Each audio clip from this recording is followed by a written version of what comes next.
और आप देख रहे हैं WNN न्यूज। एसआरए योजना के बारे में आप सबने सुना तो होगा ही। सरकार झोपड़पट्टी वासियों का जीवन स्तर सुधारने के लिए इस योजना को लाई है, लेकिन इस योजना से जनता खुश है या नहीं, ये जानने की सरकार ने कभी कोशिश नहीं की। सरकार सिर्फ नई नई योजना लाने का काम करती है, लेकिन उस पर अमल हो रहा है या नहीं, ये कभी नहीं देखती। और यही कारण है एसआरए पीड़ितों की संख्या दिन प्रतिदिन बढ़ती जा रही है। लोगों की इन्हीं सारी परेशानियों को देखते हुए हम हमारे चैनल के जरिए आपको एसआरए से जुड़ी सारी जानकारी अवगत कराते रहेंगे। इस एपिसोड में हम आपको एसआरए से जुड़े सारे सवालों के जवाब देंगे। आज इसी विषय पर बात करने के लिए स्टूडियो में हमारे साथ मौजूद मुकेश सिंह जी। मुकेश जी, WNN न्यूज में आपका स्वागत है। मुकेश जी, एसआरए क्या है और उसका काम क्या है? एसआरए 1997 में स्थापित किया गया था।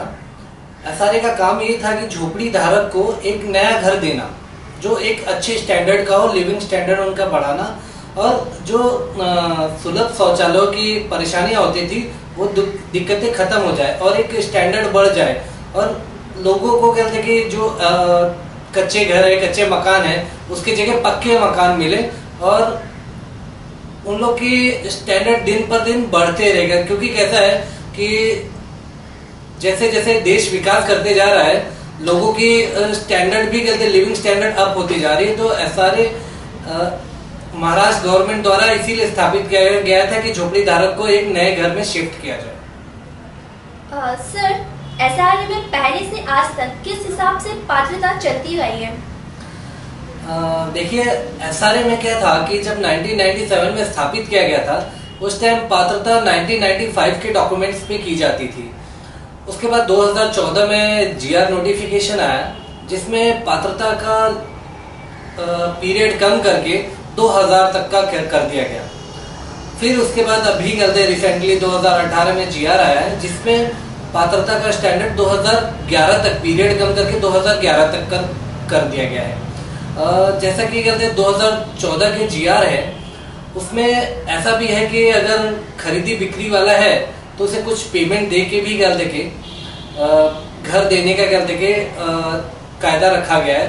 और 2018 के जीआर में भी वैसा ही है कि आपको कंस्ट्रक्शन कॉस्ट भरना पड़ेगा और उसके बाद में आपको घर मिलेगा। तो सर, एसआरए में पात्रता के लिए कोई फीस भी लगती है क्या?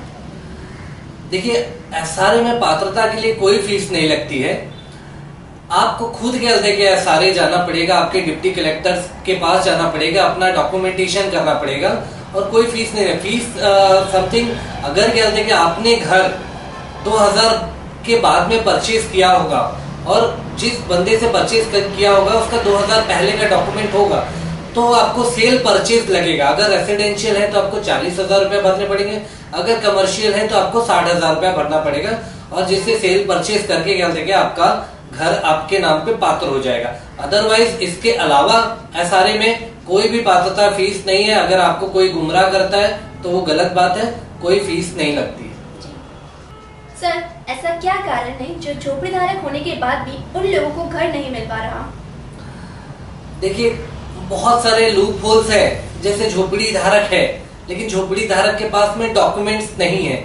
जैसे मान लीजिए कि 2000 पहले का डॉक्यूमेंट नहीं है, और झोपड़ी धारक ने कहते 2006 में घर खरीदा है, उन्होंने इलेक्ट्रिसिटी बिल नहीं था, कहीं से भाड़े से कहते कि इलेक्ट्रिसिटी यूज कर रहे थे, उनके पास वहां का वोटर आईडी नहीं है, उनके पास स्ट्रक्चर है, उन्होंने स्ट्रक्चर खरीदा है, लेकिन उनके पास वैलिड डॉक्यूमेंट्स नहीं है। तो क्या होता है, एसआरए में कहते कि उनका एनेक्शर बन जाता है, लेकिन फिर बिना डॉक्यूमेंट की वजह से उनकी पात्रता नहीं होती। तो इस वजह से कहते हैं कि लोग परेशान होते हैं और दर बदर ठोकरें खाते रहते हैं। क्योंकि अगर अपात्र है तो उसका घर तोड़ दिया जाता है विद लीगल नोटिस, और उसके बाद में उसे कोई कहते हैं कि मुआवजा नहीं दिया जाता है और ना ही घर मिलता है। तो इस वजह से झोपड़ी धारक इस स्कीम द्वारा ज्यादा से ज्यादा परेशान है, क्योंकि स्ट्रक्चर है but they are not valid. उनके पास वैलिड प्रूफ नहीं है उनका कि स्ट्रक्चर का वैलिड प्रूफ हो। किसी ने इलेक्ट्रिसिटी बाद में ली होगी, किसी ने वोटर आईडी बाद में खरीदा होगा, तो उस वजह से कहते हैं कि वो लोग वहां पे कहते हैं कि वो लूप होल में फंस जा रहे हैं और उनको घर नहीं मिल पा रहा है, जिसका फायदा चीफ प्रमोटर और बिल्डर दिन पर दिन उठाते रहते हैं, जिससे कि कहते हैं कि उन्हें सस्ते दामों में अपने घर बेच के जाना पड़ता है। सर, बायोमेट्रिक सर्वे क्या है और ये एसआरए में क्यों कराया जाता है? देखिए, बायोमेट्रिक सर्वे क्या है कि पहले जो इलेक्शंस बनते थे उसमें बहुत सारी धांधलियां होती थी। स्ट्रक्चर किसी और का है, नाम किसी और का चढ़ जाता था। तो अभी जो स्ट्रक्चर वाला बंदा है वो हमेशा क्या होता है कि चक्कर काटते रहता था ऑफिसों में, डिप्टी कलेक्टर है, सारे ऑफिस में चक्कर काटते रहता था और फिर भी इलेक्शन में उसका नाम नहीं आता था। तो बहुत सारी परेशानियां, बहुत सारे कंप्लेंट्स, बहुत सारे असली झोपड़ी धारक को घर नहीं मिल पाता था। तो इसलिए गवर्नमेंट ने बायोमेट्रिक सर्वे निकाला, जिसमें ओरिजिनल जो झोपड़ी धारक है उनके यहाँ जाते हैं और उसके थंब इम्प्रेशन लेते हैं, उसके फोटो लेते हैं, उसके स्ट्रक्चर का फोटो लेते हैं, जिससे वैलिड हो जाता है कि ये स्ट्रक्चर होल्डर यही है और ये स्ट्रक्चर भी इसका वैलिड है। और जिससे क्या होता है कि थोड़ा सा आसानी हो जाता है कि आइडेंटिफिकेशन करने के लिए कि स्ट्रक्चर होल्डर सही है और स्ट्रक्चर भी सही है। और ये रिपोर्ट क्या होता है कि जो बना दी जाती है वो एसआरए के लिए भी बहुत मदद करती है और लोगों के लिए भी बहुत मददगार है। सर, गवर्नमेंट ने 2011 का जीआर इशू कर दिया है, लेकिन फिर भी एसआरए पर कोई कार्रवाई नहीं कर रहा, तो ऐसा क्यों है? हाँ, गवर्नमेंट ने 2011 का जीआर इशू कर दिया है, लेकिन जीआर में कैसा है कि कुछ लूपहोल्स है। जैसे आप कह सकते हो कि गवर्नमेंट ने उसमें दिया है कि construction cost should be paid by the slum developer. तो वो कंस्ट्रक्शन कॉस्ट क्या होता है कि अभी तक एसआरए में ये तय कर रहे हैं वो लोग कि कंस्ट्रक्शन कॉस्ट लेना कितना है। अगर कंस्ट्रक्शन कॉस्ट देखिए, अगर आप देखने जाओ 2014 का जीआर, उसमें दिया गया था कि सेल परचेज अगर 2000 के बाद में किसी ने खरीदी बिक्री किया है तो उसे सेल परचेज मतलब 40,000 या 60,000 रुपए का कॉस्ट लग के कहते हैं उसके नाम पे पात्रता होती है।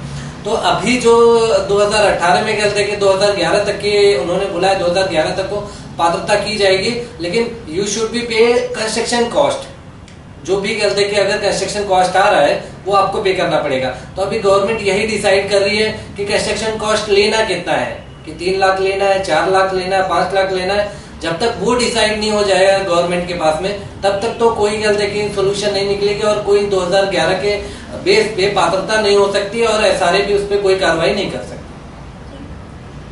सर, एसआरए में अपील कब की जाती है और उसके क्या फायदे हैं? देखिए, एसआरए में अपील तभी किया जाता है जबकि आपका घर अपात्र हो। आपका घर अपात्र हो तो आपको अपील करना पड़ता है।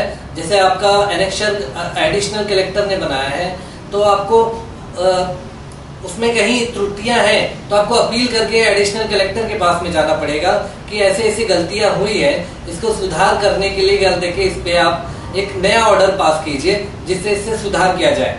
अदरवाइज जैसे डिप्टी कलेक्टर ने आपका एनेक्शन बनाया है तो एनेक्शन में आपको अपात्र कर दिया गया है, लेकिन नेक्स्ट अथॉरिटी एडिशनल कलेक्टर है तो आपको एडिशनल कलेक्टर के पास में अपील फाइल करना पड़ेगा कि मेरे पास ये डॉक्यूमेंट है लेकिन फिर भी कहते हैं कि मेरे को अपात्र कर दिया गया है। तो वहां से आपको रिमांड बैक, आपको वहां से रिकमेंडेशन मिलेगा, वो केस आपका रिमांड बैक आएगा डिप्टी कलेक्टर के पास में। आफ्टर उसके बाद में डिप्टी कलेक्टर फिर से उस पर रीवेरिफिकेशन करेगा, रीडॉक्यूमेंटेशन करेगा और फिर जाके आपकी पात्रता साबित होती है। तो उसके लिए अपील करना पड़ता है। अदरवाइज अपील एक और भी केस में करना पड़ता है। अगर कहते कि गलत झोपड़ी धारक है, उसने फर्जी बाड़े से झोपड़ी लिया है तो जो सोसाइटी के लोग हैं अगर कहते कि उसको अपात्र कराना चाहते हैं तब पर भी अपील किया जाता है। वो अपात्रता का अपील होता है और उसके लिए भी कहते हैं कि आपको कंसर्न एडिशनल कलेक्टर के पास ही जाना पड़ेगा और उस पे कहते जो ऑर्डर आएगा उस पे कार्रवाई होगी। कहते अगर वो वैलिड है तो उसे कहते कि मान्य कर दिया जाएगा, अगर वो वैलिड नहीं है तो उसे अपात्र कर दिया जाएगा। यही अपील की कार्रवाई है। सर, आपको क्या लगता है एसआरए के मैटर के लिए कोर्ट में जाना चाहिए या नहीं? देखिए, एसआरए के मैटर के लिए कोर्ट में जाना जरूरी नहीं है, क्योंकि आप देखो अपील कहते कि एक प्रोसेस है। जैसे डिप्टी कलेक्टर से कहते गलती हुई तो एडिशनल कलेक्टर उसको सुधारेंगे, एडिशनल कलेक्टर से गलती हो रही है तो एसआरए सुधारेगी। अगर कुछ भी नहीं हो रहा है तो आपको कहते कि वहां पे लीगल एंड ग्रीवेंस डिपार्टमेंट है एसआरए में, वो भी कहते हैं कि आपकी सुनवाई करेगी, वहां पे भी आप अपील डालिए। उसके ऊपर हाई पावर कमेटी भी है आपकी, हाई पावर कमेटी के पास भी आप अपील डाल सकते हो। लेकिन कैसा है, appeal should be in the through proper channel. कैसा है कि आपको डिप्टी कलेक्टर के बाद में एडिशनल कलेक्टर जाना है, एडिशनल कलेक्टर से फिर आपको क्या कहते हैं SRA जाना है, वहाँ पे हाई पावर कमेटी में जाना है, लीगल एंड ग्रीवेंस में जाना है। तो ये सब प्रॉपर चैनल में, जब यहाँ सुनवाई नहीं होती तब वहाँ जाना है। कोर्ट कोई डायरेक्शन कैसा है, कोर्ट में आप डायरेक्ट SRA के मैटर को लेके जाते हो तो वहाँ पे कैसा होता है कि ऑलरेडी SRA के पास में एक मिनी कोर्ट है, तो क्या आपको कोर्ट में जाने की जरूरत नहीं है। पहले आप SRA को अपील कीजिए, जब आपको सोल्यूशन नहीं मिलता है तब आपको कोर्ट में जाने की जरूरत है। अगर कहते हैं केस बहुत बड़ा है, कहते हैं बहुत बड़ा फ्रॉड का केस है जिसमें बहुत बड़ा फ्रॉड हुआ है, फॉर्जरी हुई है और कहीं सुनवाई नहीं हो रही है, तब आपको कोर्ट में जाना चाहिए। अदरवाइज आपको कोर्ट में जाके अपना टाइम और पैसा नहीं वेस्ट करना चाहिए। सर, SRA में चीफ प्रमोटर और बिल्डर झोपड़ीधारक को घर दिला सकते हैं या नहीं? देखिए, SRA खुद ही एक अथॉरिटी है और बिल्डर वहाँ पे वो अपना कंस्ट्रक्शन करने आता है, वो सेल बिल्डिंग के लिए कंस्ट्रक्शन करने आता है। और चीफ प्रमोटर सोसाइटी में अपॉइंटेड एक पर्सन है जो हमारे कहते हैं कि हमारा नेतृत्व करता है। तो देखिए, चीफ प्रमोटर भी हमें SRA में घर नहीं दिला सकते और बिल्डर भी हमें SRA में घर नहीं दे सकते। देने वाला कौन है? सिर्फ SRA। तो लोगों से मेरा अपील है कि जहां तक हो सके कहते कि वो deputy collector office, SRA office, यहीं पे अपने कहते कि कंप्लेंट्स दे। जरूरी नहीं कि कहते कि वो चीफ प्रमोटर बिल्डर के पीछे घूमते रहे और अपने टाइम को वेस्ट करें। अच्छा है कि कहते कि वो कंसर्न अथॉरिटी कहते हैं डिप्टी कलेक्टर जो है उनके पास अपनी कंप्लेंट दे, अपनी प्रॉब्लम बताए और SRA में अपनी प्रॉब्लम बताए जहां से आपका निदान हो सके।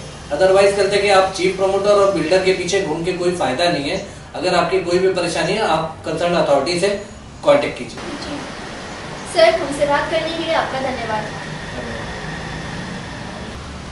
सरकार ने भले ही SRA की योजना झोपड़पट्टी वासियों का जीवन स्तर सुधारने के उद्देश्य से लाई है, लेकिन SRA पीड़ितों की लगातार बढ़ती संख्या और परेशानियों को देखकर ऐसा लगता है कि इस योजना से आम जनता का जीवन स्तर तो नहीं सुधरेगा, लेकिन हाँ, बिल्डर का जीवन स्तर जरूर सुधरेगा। अगर आप भी SRA से जुड़ा कोई भी सवाल पूछना चाहते हैं तो हमें स्क्रॉल पर दिए हुए नंबर पर संपर्क करें। SRA से जुड़े अन्य सवालों के साथ हम फिर हाजिर होंगे। आप देखते रहिए WNN न्यूज।